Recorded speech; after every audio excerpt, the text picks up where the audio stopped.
আল্লাহ যাকে ভালোবাসেন তার সঙ্গে কি করেন? এক মুহূর্ত থেমে নিজেকে প্রশ্ন করুন, যদি একদিন জানতে পারেন আল্লাহ আপনাকে ভালোবাসেন, তাহলে কি পৃথিবীর আর কোনো স্বীকৃতির প্রয়োজন থাকবে? আমরা মানুষের ভালোবাসা পাওয়ার জন্য কত কিছুই না করি। মানুষের প্রশংসা, গ্রহণযোগ্যতা, সম্মান, এসবের পিছনে ছুটতে ছুটতে অনেক সময় আমরা ভুলে যাই সবচেয়ে মূল্যবান ভালোবাসাটি হলো রব্বুল আলামিনের ভালোবাসা। কিন্তু প্রশ্ন হলো, আল্লাহ যাকে ভালোবাসেন তার জীবনে কি ঘটে? প্রথমত, আল্লাহ তাকে নিজের দিকে ফিরিয়ে আনেন। অনেক সময় মানুষ ভাবে, হঠাৎ কেন তার অন্তরে নামাজের প্রতি ভালোবাসা জন্ম নিল? কেন কুরআন শুনলে চোখ ভিজে যায়? কেন গুনাহ করার পর আগের মতো শান্তি লাগে না? এগুলো কেবল অনুভূতি নয়, এগুলো হতে পারে এমন হৃদয়ের লক্ষণ যাকে আল্লাহ হিদায়াতের দিকে টেনে নিচ্ছেন। দ্বিতীয়ত, আল্লাহ তাকে পরীক্ষা করেন। অনেকে মনে করেন কষ্ট মানে আল্লাহ অসন্তুষ্ট, কিন্তু ইসলামে বিষয়টি এত সরল নয়। নবী হযরত মুহাম্মদ সাল্লাল্লাহু আলাইহি ওয়াসাল্লাম শিখিয়েছেন যে আল্লাহ যখন কোনো বান্দাকে ভালোবাসেন তখন তাকে পরীক্ষা করেন। উদ্দেশ্য ধ্বংস করা নয়, বরং তাকে পরিশুদ্ধ করা, তার ঈমানকে দৃঢ় করা এবং তাকে আল্লাহর আরও নিকটবর্তী করা। তাই প্রতিটি বিপদকে শাস্তি ভেবে হতাশ হয়ে পড়বেন না। ধৈর্য, তাওবা এবং আল্লাহর উপর ভরসা, এই তিনটি বিষয় একজন মুমিনকে পরীক্ষায় সফল হতে সাহায্য করে।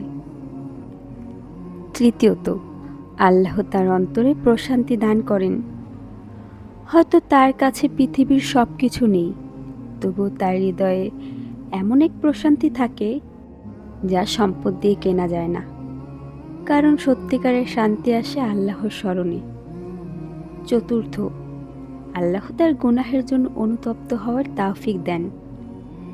যে হৃদয় গুনাহ করেও ব্যথা অনুভব করে না, সেটি সবচেয়ে ভয়ের বিষয়।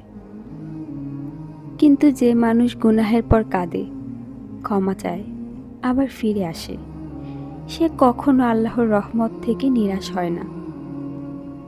নাম্বার 5, আল্লাহ তার জন্য পৃথিবী ও আকাশে ভালোবাসা সৃষ্টি করেন।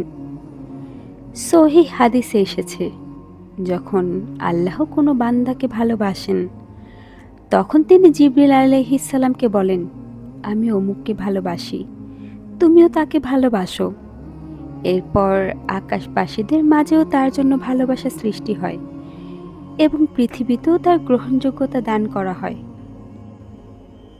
কিন্তু মনে রাখবেন, আল্লাহর ভালোবাসার সবচেয়ে বড় প্রমাণ ধন সম্পদ নয়, খ্যাতি নয়, কিংবা বাহ্যিক সাফল্যও নয়, বরং সবচেয়ে বড় নিয়ামত হলো আপনি গুনাহ থেকে ফিরে আসতে পারছেন, আপনি নামাজে দাঁড়াতে পারছেন, আপনি কুরআনের দিকে ফিরে আসছেন, আপনার হৃদয় এখনো নরম আছে, আপনি এখনো আল্লাহর কাছে দুহাত তুলে বলতে পারেন, হে আমার রব, আমাকে ক্ষমা করুন, আমাকে আপনার প্রিয় বান্দাদের অন্তর্ভুক্ত করুন।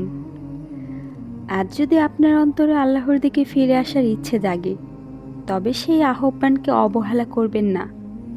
হয়তো এটাই আপনার জীবনের সবচেয়ে মূল্যবান মুহূর্ত। আল্লাহ আমাদের সবাইকে তার ভালোবাসা, ক্ষমা ও সন্তুষ্টি দান করুন। আমিন। As I look to nature's beauty, dazzled am I.